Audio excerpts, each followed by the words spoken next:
스프링 성경 이야기 20번째. 하나님의 마음 헤아리는 시간. 말라기. 창세기 1장에서 세상을 창조하셨을 때 하나님의 마음은 한마디로 기쁨이었어요. 좋아하시는 하나님의 모습을 우리가 상상해 볼 수 있었어요. 그런가 하면 창세기 6장에서 사람들의 잘못으로 인해 홍수를 내리셨을 때 하나님의 마음은 한탄과 슬픔이셨어요.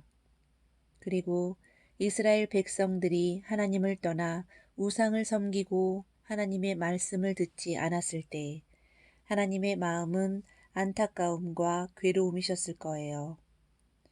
이렇게 하나님은 우리 사람들 때문에 기뻐하기도 하시고 슬퍼하기도 하시고 괴로워하시기도 하세요. 왜냐하면 하나님의 관심은 항상 우리 사람들에게 집중되어 있으시기 때문이에요. 그런데 말라기에서 만나는 우리 하나님은 힘들어 하시고 지친 모습이세요. 하나님과 이스라엘 백성들의 관계는 더 이상 친밀하지 않았어요. 이스라엘 백성들은 하나님의 제단에 제사를 드릴 때 더러운 떡을 갖다 놓고 병든 것들을 제물로 바쳤어요. 그렇게 마음 없이 그저 형식적으로 제사를 드리면서도 자신들이 잘못하고 있다는 것을 몰랐어요.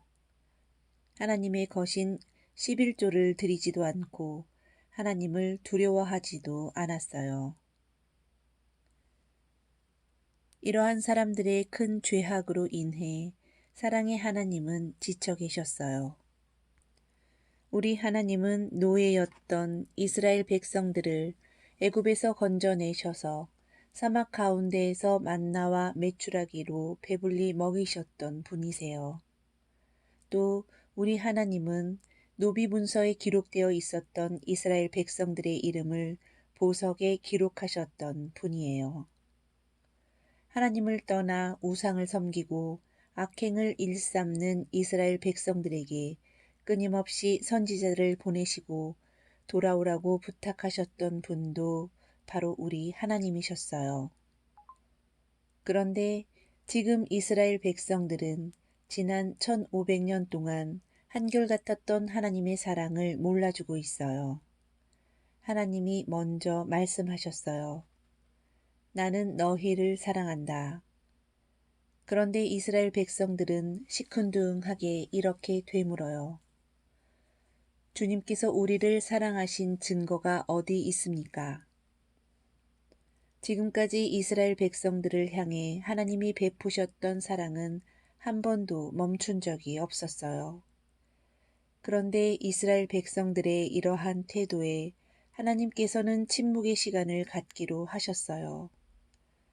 주님께서 우리를 사랑하셨다는 증거가 어디에 있습니까? 라는 이스라엘 백성들의 생각 없는 말이 우리 하나님을 너무나 힘 빠지게 만들었던 거예요. 그래서 우리 하나님은 그 후 400년간 침묵하세요. 주님께서 우리를 사랑하신다는 증거가 어디에 있습니까?에 대한 질문에 내가 이처럼 너희를 사랑하노라 라고 말씀하시기를 준비하시면서요. 우리도 우리로 인해 부모님과 하나님이 늘 기쁘시도록 노력해야겠어요. 우리는 하나님께서 우리를 얼마나 사랑하시는지 잘 알고 있어요. 그리고 앞으로도 하나님의 사랑에 대해 더 많이 알아가면서 하나님께 우리의 사랑을 마음껏 올려드리는 멋진 사람들이 되길 바래요. 말라기는 구약 시대가 끝나고 신약 시대가 시작되기 전 약 400년 기간에 대한 전주곡이라고 할 수 있어요. 이 시간 동안 하나님께서는 선지자들을 보내시지 않고 당신의 마음을 드러내시지 않은 채 침묵하세요. 이후에 보라, 세상 죄를 지고 가는 하나님의 어린 양이로다 라고 외치는 선지자 세례 요한이 등장함으로써 하나님의 침묵이 끝나게 되어요. 스프링 성경 이야기 20번째 하나님의 마음 헤아리는 시간을 마치겠습니다.